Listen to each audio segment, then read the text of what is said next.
la comptabilisation de l'IS maintenant.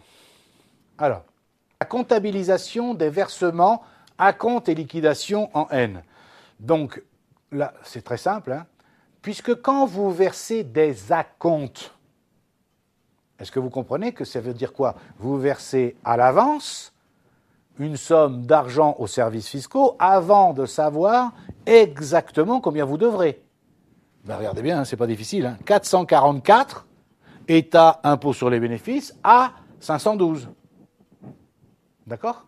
Autrement dit, regardez bien, si on arrêtait le bilan à cette seconde-là, ça veut dire que État, impôt sur les bénéfices, ça irait à l'actif du bilan. Oui, ça serait normal. Oui.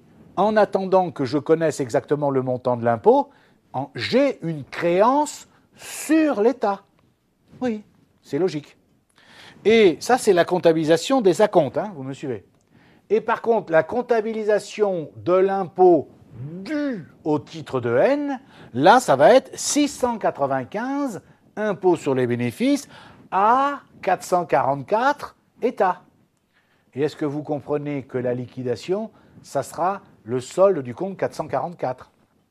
Imaginez que vous ayez payé 4 fois 25 000 euros d'impôts, d'acompte. Donc ça veut dire qu'à la fin de l'année, vous allez avoir 444 qui va être débiteur de 100 000 euros. On passe janvier, février, mars, toutes nos écritures d'inventaire, on calcule le vrai impôt, 110 000 euros au titre de l'année N. Ben, on va passer 695 à 444 pour 110 000.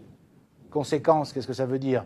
Le solde du 444 sera créditeur de 10 000 euros, ce qui présente la somme que nous devrons payer à l'État le 15 avril N plus 1 lors de la liquidation. Comme ça, j'aurai payé la totalité, 4 fois 25 000 euros, ça fait 100 000 pendant l'année, et mes 10 000 euros que je dois en plus, que je paierai le 15 avril. Est-ce qu'on est d'accord? Alors, remarque, si l'exercice se termine le 31/12/N, l'entreprise dispose de 3 mois jusqu'au 31 mars N plus 1 pour effectuer toutes ces écritures d'inventaire de l'exercice N et déterminer le montant de l'IS dû au titre de l'exercice N. Très bien. Donc, par définition, le montant de l'IS dû au titre de N n'est connu que vers la fin du premier trimestre N plus 1.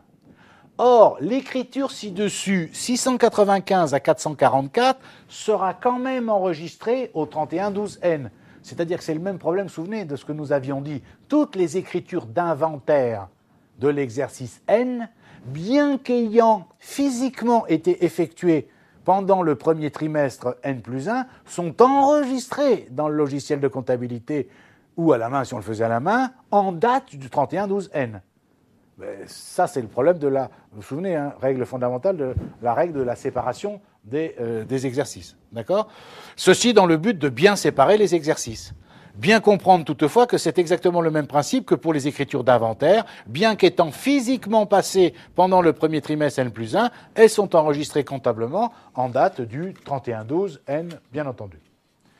Donc voilà ce que je voulais vous dire concernant ces histoires d'impôts sur les bénéfices et en particulier d'IS. Alors encore une fois, hein, ce qu'il faut retenir très honnêtement dans le cadre de l'examen, de ce type d'examen, c'est essentiellement les écritures. Mais enfin, c'est quand même pas difficile. 444 à 512 à chaque fois qu'on enregistre les acomptes, et ensuite 695 à 444, d'accord, et éventuellement la liquidation qui serait 444 à 512.